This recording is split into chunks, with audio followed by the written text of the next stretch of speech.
अस्सलाम वालेकुम एवरीवन। उम्मीद करती हूँ कि आप सब लोग खैरियत से होंगे। तो आज हमारा बायो का फोर्थ चैप्टर है बायोमॉलिक्यूल्स, जिसका हमारे पास टॉपिक है न्यूक्लिक एसिड्स। न्यूक्लिक एसिड असल में हमारे पास न्यूक्लियोटाइड्स से मिलकर बने होते हैं। Nucleo acids are the polymers of nucleotide units. यहाँ पर भी ये लिखा है कि वो पॉलीमर्स होते हैं न्यूक्लियोटाइड यूनिट्स के। There are two main types of nucleic acids. Nucleic acid के हमारे पास दो मेन टाइप होती हैं, एक डीऑक्सीराइबोन्यूक्लिक एसिड जिसको हम डीएनए कहते हैं एंड दूसरा राइबोन्यूक्लिक एसिड जिसको हम आरएनए कहते हैं। अब वो हमें बताता है कि डीएनए और आरएनए कहाँ कहाँ पाए जाते हैं। वो कहता है DNA is found mainly in chromosomes with small amounts in mitochondria and chloroplast. ये हमारे पास क्रोमोसोम्स के अंदर पाए जाते हैं ज़्यादातर, और कम मिकदार के अंदर माइटोकॉन्ड्रिया यानी कि छोटी स्मॉल अमाउंट्स में माइटोकॉन्ड्रिया और क्लोरोप्लास्ट के अंदर पाए जाते हैं। आगे कहता है RNA is found in nucleus, ribosome and cytosol. Are nucleotide is made up of a nucleoside and a phosphoric acid. अब वो कहता है कि हमारे पास जो न्यूक्लियोटाइड है ना, वो न्यूक्लियोसाइड से बना हुआ है और फास्फोरिक एसिड से मिला हुआ है। अब हम देखते हैं कि न्यूक्लियोसाइड किससे मिलकर बना है। A nucleoside is made of a nitrogen base and a pentose sugar. इसका मतलब ये है कि हमारे पास जो न्यूक्लियोसाइड है वो एक नाइट्रोजन बेस और पेंटोज शुगर से मिलकर बना है, और जो न्यूक्लियोटाइड है वो भी nitrogen base, pentose sugar and phosphoric acid से मिलकर बना है। तो आप यहाँ पे देख सकते हैं कि न्यूक्लिक एसिड न्यूक्लियोटाइड से बना है, न्यूक्लियोटाइड न्यूक्लियोसाइड यानी कि nitrogenous base and pentose sugar और फास्फेरिक एसिड से मिलकर बना है। आप देख सकते हैं कि न्यूक्लियोसाइड हमारे पास नाइट्रोजन बेस और पेंटोज शुगर से बना है। अब जो हमारे पास पेंटोज होता है ना, उसको हम 5 कार्बन शुगर भी कहते हैं। RNA contains ribose. वो कहता है आरएनए के पास राइबोज होता है, जबकि DNA contains deoxyribose as their pentoses. जबकि हमारे पास जो डीएनए है उसके अंदर डीऑक्सीराइबोज होता है, वो पेंटोसिस के तौर पे रहता है। आगे हमें बताया था भी नाइट्रोजीनियस बेसिस आखिर होती क्या है। वो कहता है there are 2 types of nitrogen bases in nucleic acid. Nitrogen bases की ना 2 टाइप्स होती हैं, एक pyrimidine bases and puridine bases. आगे हमें बताता है भाई जो pyrimidine is a single ring nitrogenous base, यानी कि इसके अंदर सिंगल रिंग पाया जाता है। अब कह रहा है पिरिमिडाइन की ना 3 टाइप्स है। There are 3 pyrimidine bases in nucleic acids. पहला है साइटोसाइन, और दूसरा हमारे पास थाइमाइन है, और तीसरा हमारे पास यूरासिल है। पायरिमिडीन बेस हमारे पास 3 तरह की होती हैं, थाइमिन, साइटोसिन एंड यूरासिल। अब वो मैं थोड़ा सा डिफरेंस बताता है। कहता है कि जो हमारे पास साइटोसाइन है ना, वो डीएनए और आरएनए में दोनों में पाया जाता है, जबकि थाइमाइन सिर्फ डीएनए के अंदर पाया जाता है और यूरासिल सिर्फ आरएनए के अंदर। यानी कि हमारे पास जो साइटोसाइन है ना, वो डीएनए और आरएनए में दोनों में पाया जाता है, और जबकि हमारे पास जो थाइमाइन है वो डीएनए में पाया जाता है बस, और यूरासिल हमारे पास आरएनए में पाया जाता है। आगे हमारे पास प्यूराइन की बात करें तो purine is a double ring nitrogenous base. Both DNA and RNA contain 2 purine bases. हमारे पास पायरामिडिन बेस 3 तरह की थी, और हमारे पास जो प्यूराइन बेस है वो 2 तरह की है, एक एडेनिन और दूसरा guanine. One nitrogenous base is attach with carbon 1 of pentose sugar and makes a nucleoside. मैं आपको बना के दिखाती हूँ और इनके स्ट्रक्चर अलग अलग दिखाती हूँ। आपके तो इसमें बस एम ही बेसिक दिए हुए हैं, मैं आपको बताती हूँ भाई कैसे बनाते हैं असल में।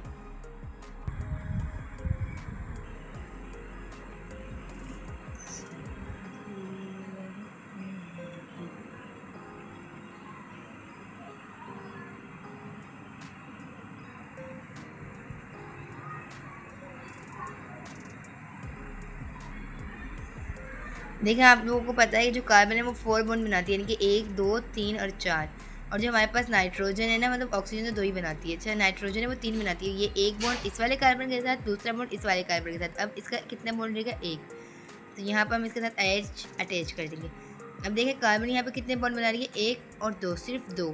तो यहाँ पर हम एक और ऑक्सीजन ऐड कर देंगे, और ऑक्सीजन 2 बॉन्ड बनाती है, ये आप लोगों ने याद देखना है। ओके, अब देखें 1 और 2, ये वाली नाइट्रोजन भी सिर्फ 1 बना रही है, तो यहाँ पर भी हमने एच अटैच कर देना है। ऑक्सीजन कार्बन हमेशा 4 बॉन्ड बनाती है, 1 2 3 और 4। यहाँ पर आपने फ़र्क सिर्फ इतना करना है कि यहाँ पर आपने CH3 लगाना है, जबकि यूरासिल में आपने सिर्फ यहाँ पर हाइड्रोजन लगानी है। बस थाइमाइन में और यूरासिल में सिर्फ इतना ही फ़र्क है, बाकी स्ट्रक्चर बिल्कुल सेम है। सिर्फ यहाँ पर इस वाले कार्बन के साथ CH3 की बजाय H लगाना है। और जो हमारे पास थाइमाइन होता है ना, ये हमारे पास एडेनिन के साथ बॉन्ड बनाता है। आगे की तरफ चलते हैं। यहाँ पे thymine make bond with adenine and cytosine make bond with guanine. ये हमारे पास थाइमिन का स्ट्रक्चर था। अब हम चलते हैं साइटोसिन के स्ट्रक्चर की तरफ। तो ये हमारे पास साइटोसिन का स्ट्रक्चर है। इसमें आप फ़र्क देखें तो यहाँ पर हमने ओ अटैच किया, यहाँ पर हमने अमाइनो ग्रुप, यहाँ पर भी सेम वही है ओ और यहाँ पर भी ओके। लेकिन यहाँ पर फ़र्क देखें, आप देखें एन के साथ हमने हाइड्रोजन अटैच किया है, जबकि यहाँ पर हमने डबल बॉन्ड अटैच किया है। बाकी CH3 का भी यहाँ पर फ़र्क है। यह आपने याद रखना, क्योंकि जब हम न्यूक्लियोसाइड बनाएंगे तो इन्हीं की मदद से बनाएंगे। अगर आप यूरासिल की बात करें ना, तो यूरासिल भी बिल्कुल वैसे बनता है जैसे हमारे पास थायमीन बनता है। इनके बेसिक स्ट्रक्चर सेम है, बस अंदर से थोड़ी तब्दीली है बस। अगर आप देखें तो सी के ऊपर डबल बॉन्ड लगेगा ऑक्सीजन का, यहाँ से हमारे पास हाइड्रोजन आती है, और यहाँ पर हमारे पास एक और डबल बॉन्ड लगेगा ऑक्सीजन का, यहाँ पर H यानी हाइड्रोजन, यहाँ पर भी हाइड्रोजन और यहाँ पर भी हाइड्रोजन। तो ये था हमारे पास यूरासिल का स्ट्रक्चर। आगे अब हम देखेंगे कि न्यूक्लियोसाइड कैसे बनता है। पहले हम ना पेंटोज को बना लेते हैं स्ट्रक्चर, ताकि आप लोगों को समझने में ना आसानी हो, या जिसको हम 5 कार्बन शुगर भी कहते हैं। 5 कार्बन शुगर। आपको पेंटोज को शुगर भी आना चाहिए, जिसको हम राइबोज का स्ट्रक्चर बनाते हैं।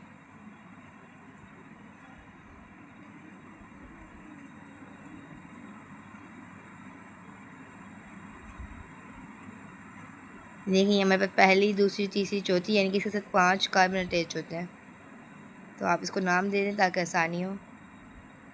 ये चौथी और ये 5वीं। देखें इसके ऊपर OH ग्रुप अटैच होगा, नीचे की तरफ H। यहाँ पे आप ऐसे बॉन्ड लगा लें, यहाँ अंदर H2 एंड HO का बॉन्ड बनेगा यहाँ पर, और यहाँ पर आपके पास हाइड्रोजन होगी ऊपर की तरफ, नीचे की तरफ आपके पास हाइड्रोक्सिल ग्रुप होगा।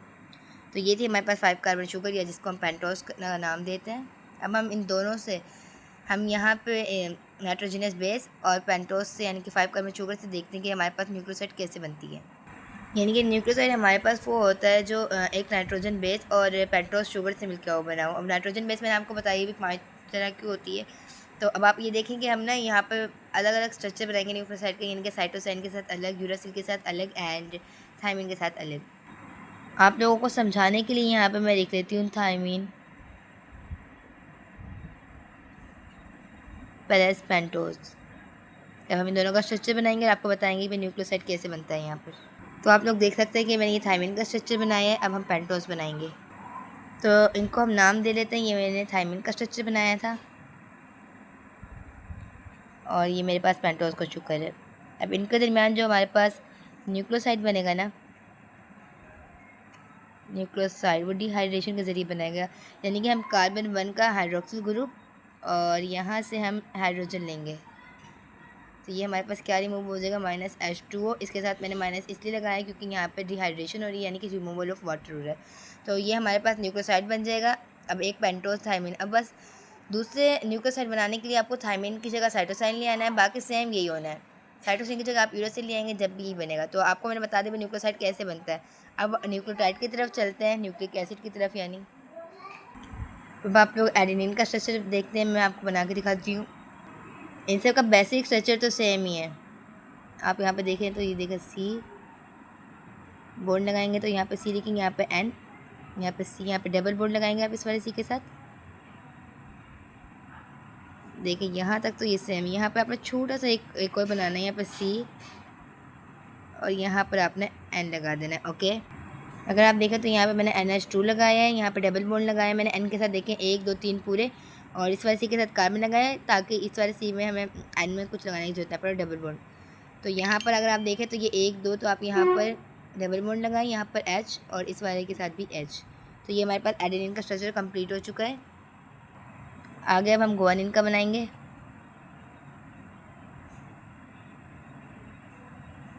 सिर्फ थोड़ा सा डिफरेंस है इनमें, बाकी सब कुछ सेम होता है। इसका स्ट्रक्चर भी हमारे पास सेम वैसे ही होता है। बेसिक स्ट्रक्चर तो इन सबके ही सेम है। आपने देखा होगा थायमीन का, साइटोसिन का, यूरासिल का एंड एडेनिन और गुआनिन का।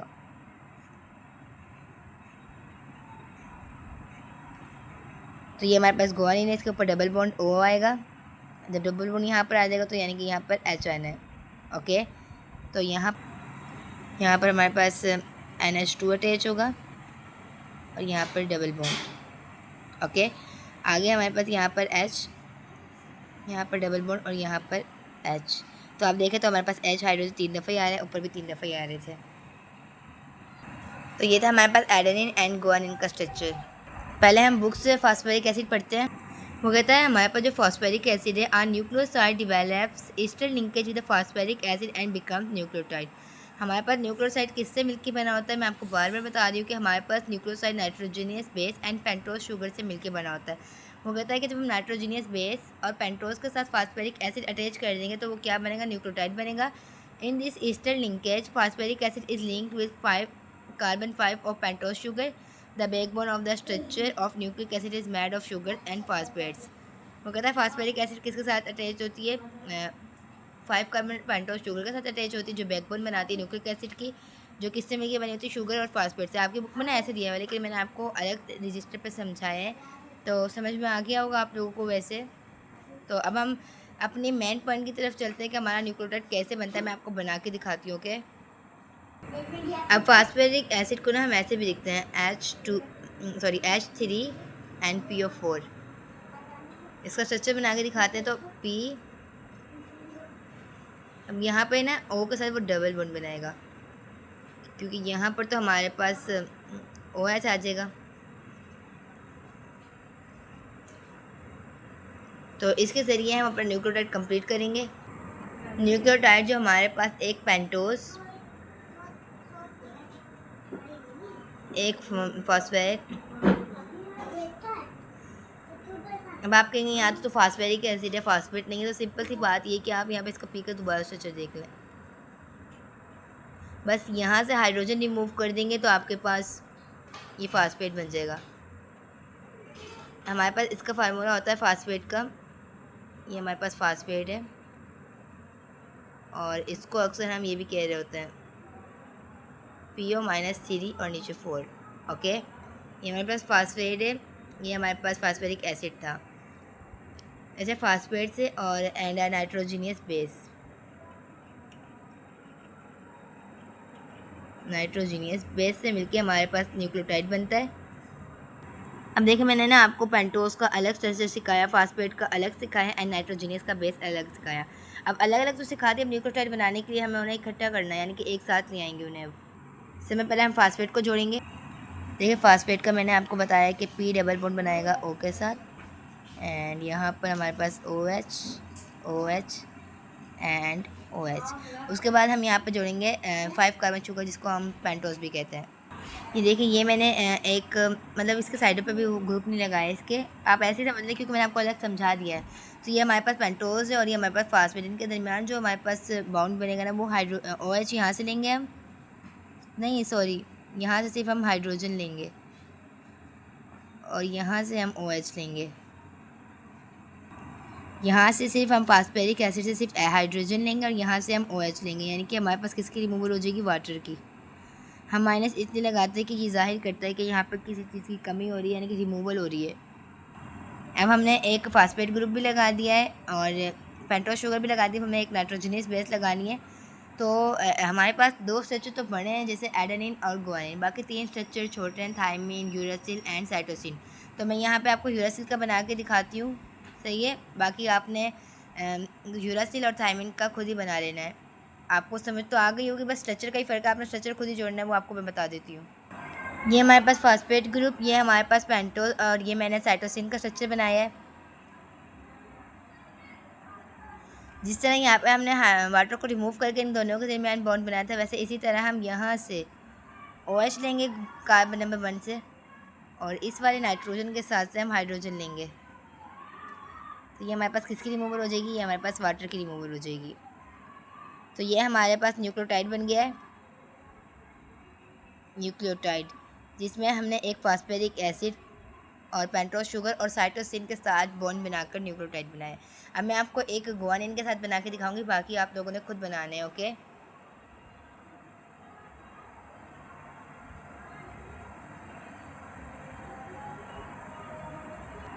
देखिए आप लोगों ने ना स्ट्रक्चर में बिल्कुल भी गलती नहीं करनी, वरना आपके नंबर कट जाते हैं। ये चीज़ें होती हैं देखने वाली, वरना थ्योरी तो हर कोई याद कर लेता है। ये हमारे पास फास्फोरिक एसिड है आगे हमने पेंटोस शुगर बनानी है।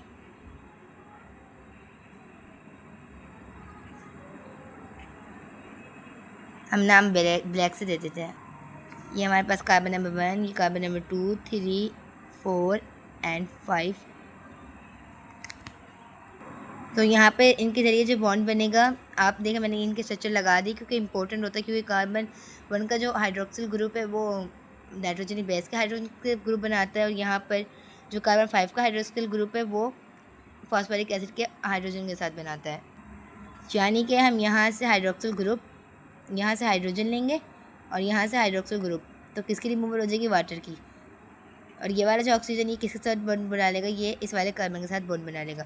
अब हम नाइट्रोजनियस बेस बनाते हैं। यहाँ पर मैंने कहा था कि हम गुआनिन से बनाएंगे। अब तो ये हमारे पास गुआनिन का स्ट्रक्चर है। गुआनिन तो कार्बन नंबर 1 का हाइड्रोक्सिल ग्रुप इस छोटे वाले स्ट्रिंग के साथ वो बना हाइड्रोजन हो जाएगी, मतलब रिमूव हो जाएंगे, और ये हमारे पास वाटर हो जाएगा। तो ऐसे करके ये हमारे पास न्यूक्लियोटाइड बन जाएगा। पहले मैंने आपको साइटोसिन के साथ समझाया था क्योंकि वो एक छोटा स्ट्रक्चर है। दूसरा मैंने आपको गुआनिन के स्ट्रक्चर के साथ समझाया क्योंकि वो बिग है। बाकी आपने थाइमिन के साथ, यूरासिल के साथ एंड एडेनिन के साथ आप लोगों ने खुद ही बना लेना है। तो आज के लिए यहाँ तक काफ़ी है बस। तो आज का टॉपिक हमारा यहीं पर ख़त्म होता है क्योंकि ये कुछ लेंथी था और स्ट्रक्चर वगैरह समझाने थे ताकि आप लोगों को आसानी से समझ में आ जाए। तो इंशाल्लाह फिर मिलेंगे नेक्स्ट टॉपिक के साथ, जिसमें हम बात करेंगे formation of phosphodiester mount and phosphodiester linkage. Okay, अगले लेक्चर में हम इनकी बात करेंगे। तो उम्मीद करती हूँ कि आज का लेक्चर आप लोगों को समझ में आ गया होगा।